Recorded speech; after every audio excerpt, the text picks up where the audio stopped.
बिस्मिल्लाहिर्रहमानिर्रहीम। अस्सलाम वालेकुम।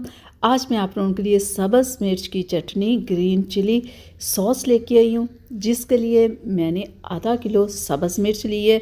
आप मोटे वाली भी सब्ज़ मिर्च ले सकते हैं और बारीक वाली भी ले सकते हैं। और मैंने इन्हें ला के अच्छे से धो लिया है, क्योंकि इनके ऊपर बहुत ज़्यादा मिट्टी और बहुत गंद होता है, जिन्हें अच्छे से वॉश करना ज़रूरी होता है।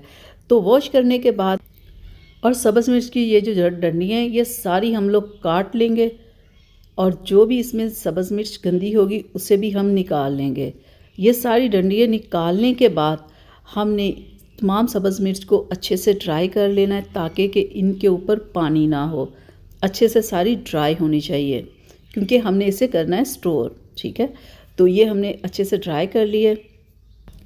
अब मैं इसे जग में डाल रही हूँ, ब्लेंडर में डाल रही हूँ अच्छे से ब्लेंड करने के लिए।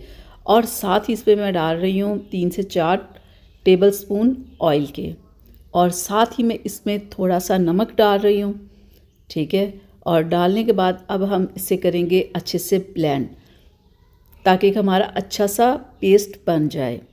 और इसे आप बनाने के बाद आप किसी भी, आपके पास जो भी बर्तन हो उसमें आप इसे निकाल लें। आप किसी भी अपनी बॉटल में इसे रख सकते हैं जो बिल्कुल ड्राई हो। आप इसे 3 माह के लिए इस्तेमाल कर सकते हैं फ्रीज़र में रख के। अगर आप फ्रिज में रखोगे तो 1 वीक आप यूज़ कर सकते हैं। इस तरह से ग्रीन चिली सॉस बना के आप स्टोर कर लें और अपनी ज़िंदगी को आसान बनाएं। उम्मीद करती हूँ कि मेरी ये आज की रेसिपी आप लोगों को पसंद आई होगी, तो प्लीज़ इसे लाइक शेयर ज़रूर कीजिएगा।